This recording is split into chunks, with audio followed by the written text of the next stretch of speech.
Today, big news came out from Supreme Court. Supreme Court gave its opinion regarding freebies being offered by different political parties. जो भी freebies हैं, जो भी मुफ्त की रेवड़ी है, वो पॉलिटिकल राजनीतिक दलों द्वारा जो बांटी जा रही है, उस पर सुप्रीम कोर्ट की अपनी प्रतिक्रिया निकल के आई। उन्होंने कहा कि जो मुफ्त की रेवड़ियां, उन्होंने मुफ्त की रेवड़ियों का शब्द का इस्तेमाल ना करते, उन्होंने कहा कि वेलफेयर ऑफ स्टेट और डैमेज टू टू इकोनॉमी, इन दोनों को समझना पड़ेगा और ये बहुत बड़ा गंभीर मुद्दा है। तो इसी से संबंधित उन्होंने अपना कुछ इस पर अपनी प्रतिक्रिया दी। इसमें 4 पार्टीज इन्वॉल्व है। एक है विकास सिंह जी, जिन्होंने ये टिल पब्लिक इंटरेस्ट लिटिगेशन दायर करी। दूसरे हैं तुषार मेहता जी, जो गवर्नमेंट ऑफ इंडिया को रिप्रेजेंट कर रहे हैं as a solicitor general, second highest law officer of India. Third जो है इलेक्शन कमीशन ऑफ इंडिया। और फोर्थ है अभिषेक सिंघवी जी, जो कि एडवोकेट है आम आदमी पार्टी के।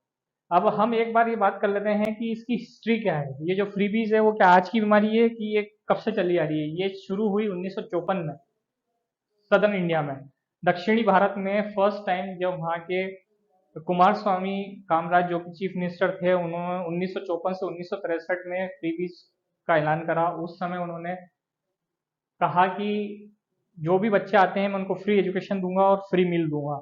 तो ये जो आज जो मिड डे मील की स्कीम है, ये वो वहीं से इंस्पायर्ड है।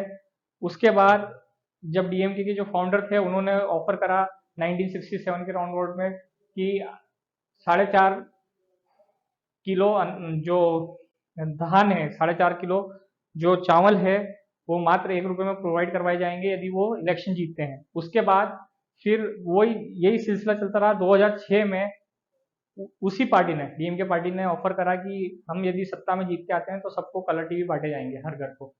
तो ये है कि हिस्ट्री रही है फ्रीबीज से रिलेटेड। उसके बाद इसी कड़ी में हम आगे बढ़ते हैं तो हम देखते हैं कि फ्रीबीज के क्या रेपरकशन है इंडियन इकोनॉमी पे, और उसी पे हम चर्चा कर रहे हैं। और हम इसको अलग अलग पॉइंट ऑफ व्यू से देखते हैं। पहले हम देखते हैं इसको पॉलिटिकल पॉइंट ऑफ व्यू से। हमारा जो संविधान है वो फ्रीबीज को लेकर क्या बोलता है? तो हमारा जो संविधान है उसके अंदर अनुच्छेद 36 से 51, जो कि directive principle of state policy से डील करता है, जो कि पार्ट 4 ऑफ इंडियन कॉन्स्टिट्यूशन में आता है, वो ये उसमें आर्टिकल 38 अनुच्छेद 38 क्या कहता है? ये कहता है it promote the welfare of the people by securing social order through justice. कैसा justice? Social, political and economic. और मिनिमाइज इनइक्विटी। इनइक्विटी किस में? इनकम में, स्टेटस में, फैसिलिटी में, अपॉर्चुनिटी में। तो आर्टिकल 38 अनुच्छेद 38 वो डील करता है welfare of state, welfare of the people से। अब यही बात हम आगे इसमें देखते हैं तो देखते हैं कि जब हम दुनिया के परिप्रेक्ष्य से देखते हैं तो फर्स्ट टाइम जो वेलफेयर स्टेट का कॉन्सेप्ट आया था मॉडर्न हिस्ट्री के अंदर, वो जर्मनी में 1880 में आया था। ऑटो वॉन बिस्मार्क के द्वारा लाया गया था ये concept welfare of the state का। अब हम इसको इकोनॉमिक पॉइंट ऑफ व्यू से देखते हैं। अब जब इकोनॉमिक पॉइंट ऑफ व्यू से हम बात करते हैं तो 15th फाइनेंस कमीशन, जो 15वां वित्तीय जो आयोग है, उसने अपनी अपनी नाराजगी व्यक्त करी। उनके चेयरमैन ने एनके सिंह ने, उन्होंने क्या बोला? उन्होंने बोला कि how the race to provide freebies to voters could be a quick path to physical disaster. उनका ये कहना था कि ये जो होड़ मची हुई है ना मुफ्त की रेवड़ी बांटने की, ये कैसे इस देश को एक फिजिकल डिजास्टर की तरफ ले जा रही है, ये विचारणीय करने का मुद्दा है। उनका ये कहना है कि एक फाइनेंस कमीशन जो पुराने भी रहे, 12वें फाइनेंस कमीशन में ये तय हुआ था 2007 में कि 3% तक फिजिकल डेफिसिट मेंटेन करना है।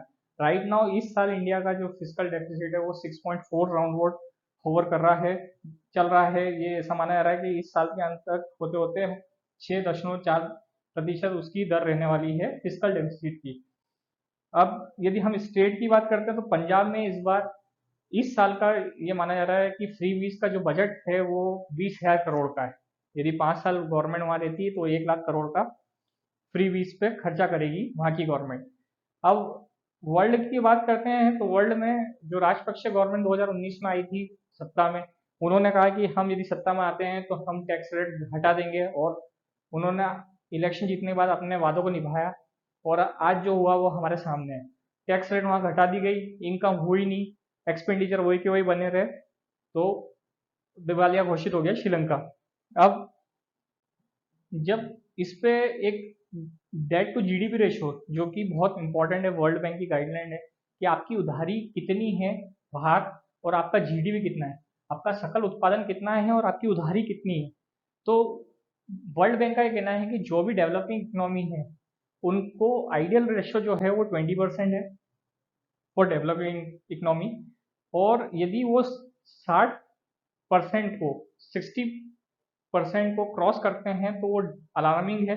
100% यदि हो जाते हैं या उससे ज़्यादा हो जाता है तो डिफॉल्टर है, जैसा कि श्रीलंका के साथ हुआ। तो इंडिया के लिए अभी एक खतरे की घंटी इसलिए भी है क्योंकि एन के सिंह कमेटी फाइनेंस कमीशन ने कहा था कि सेंटर को 38.7% अपना debt to GDP ratio maintain करना था, कि राइट नाउ जो बजट आया उसमें बताया गया कि ये रहेगा 60.2% साल के अंत तक।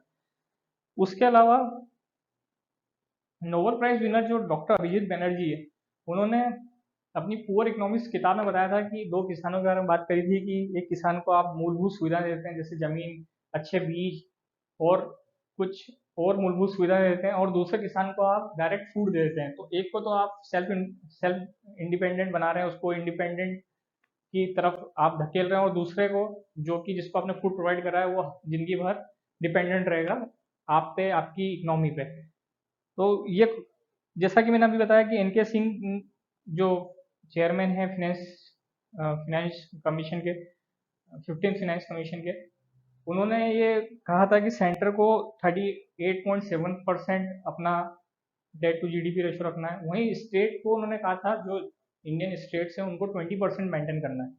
तो इसमें जो हाई अलार्मिंग स्टेट्स है उनकी हम बात करते हैं। सबसे पहले पंजाब, पंजाब का जो डेट टू जीडीपी रेशियो है 53.3% है, राजस्थान का 39.8% है, वेस्ट बंगाल का 38.8% है, केरला का 38.3% है और आंध्र प्रदेश का 37.6% है। तो ये काफ़ी अलार्मिंग है इन स्टेट्स में सिचुएशन। उसके अलावा अभी रिसेंटली जब वेनेसडे को ये हियरिंग हो रही थी तो सुप्रीम कोर्ट का ये कहना था कि क्यों ना एक कमेटी बना दी जाए जिसमें डिफरेंट स्टेक होल्डर्स साथ में आए और इस पे एक चर्चा हो और इसका कोई सॉल्यूशन निकल के आए कि ये जो फ्री बीज है इस पे कैसे कंट्रोल पाया जा सके। उन्होंने कहा कि कुछ मेंबर्स नीति आयोग से आए, कुछ मेंबर फाइनेंस कमिश्नर से आ जाए, कुछ मेंबर्स आरबीआई से आ जाए और कुछ पॉलिटिकल पार्टी से आ जाए। और इसमें एक चीज़ और जोड़ना चाहूँगा मैं अपनी तरफ से कि राइट नाउ ऐसा नहीं है कि हमारी कंट्री ही फ्री बीज से जूझ रही। डेवलपिंग कंट्रीज में ये प्रॉब्लम रहती है, पर यूके जैसी इकोनॉमी के अंदर भी जब 2017 में लेबर पार्टी इलेक्शन लड़ रही थी तो उन्होंने अपनी तरफ से ऑफर करा था कि हम फुल फुल फाइबर ब्रॉडबैंड जो है वो हर व्यक्ति को प्रदान करेंगे, वो भी फ्री में। तो ये प्रॉब्लम अब डेवलप इकोनॉमी में भी शुरू हो गई है। Thanks thanks